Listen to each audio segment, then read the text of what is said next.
بسم اللہ الرحمن الرحیم۔ قرآن مجید اللہ پاک کی عظیم کتاب ہے۔ قرآن مجید اللہ پاک کے آخری نبی جناب حضرت سیدنا محمد مصطفیٰ صلی اللہ علیہ وسلم پر نازل فرمائی۔ قرآن مجید 30 پاروں پر مشتمل ایک کتاب ہے۔ قرآن مجید میں 114 سورتیں ہیں۔ قرآن مجید کے کل رکوع 540 ہیں۔ قرآن مجید کی آیات 6666 ہیں اور قرآن مجید کے کل الفاظ 86430 الفاظ ہیں۔ قرآن مجید کے کل حروف 3,23,760۔ قرآن مجید کی سب سے لمبی سورہ سورۃ البقرہ ہے۔ قرآن مجید کی سب سے چھوٹی سورہ سورۃ الکوثر ہے۔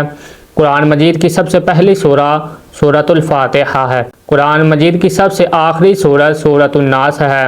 قرآن مجید کی فضیلت کے لحاظ سے سب سے بڑی آیت آیت الکرسی ہے۔ قرآن مجید کو جمع کرنے کا جو شرف حاصل ہوا ہے وہ جناب حضرت سیدنا عثمان ذو النورین رضی اللہ تعالیٰ عنہ ہیں۔ حضرت عثمان ذو النورین رضی اللہ تعالیٰ عنہ وہ ہستی ہیں جن سے فرشتے بھی حیا کرتے ہیں۔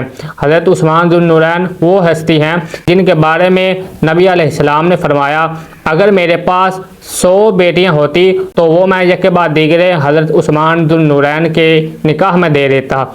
قرآن مجید میں 37 انبیاء کے نام آئے ہیں۔ قرآن مجید کی جو مکی صورتیں ہیں ان کا موضوع توحید، رسالت، آخرت، انبیاء کے واقعات اور صبر کی تلقین ہے۔ مدنی صورتوں کا موضوع معاشرتی مسائل، جہاد کے مسائل، تعزیرات، معاشی مسائل، اور قرآن مجید میں 4 عورتوں کا ذکر آیا ہے۔ وہ 4 عورتیں حضرت مریم رضی اللہ تعالیٰ عنہ ہیں، حضرت آسیہ رضی اللہ تعالیٰ عنہ ہیں، ملکہ بلقیس، حضرت عائشہ رضی اللہ تعالیٰ عنہ ہیں۔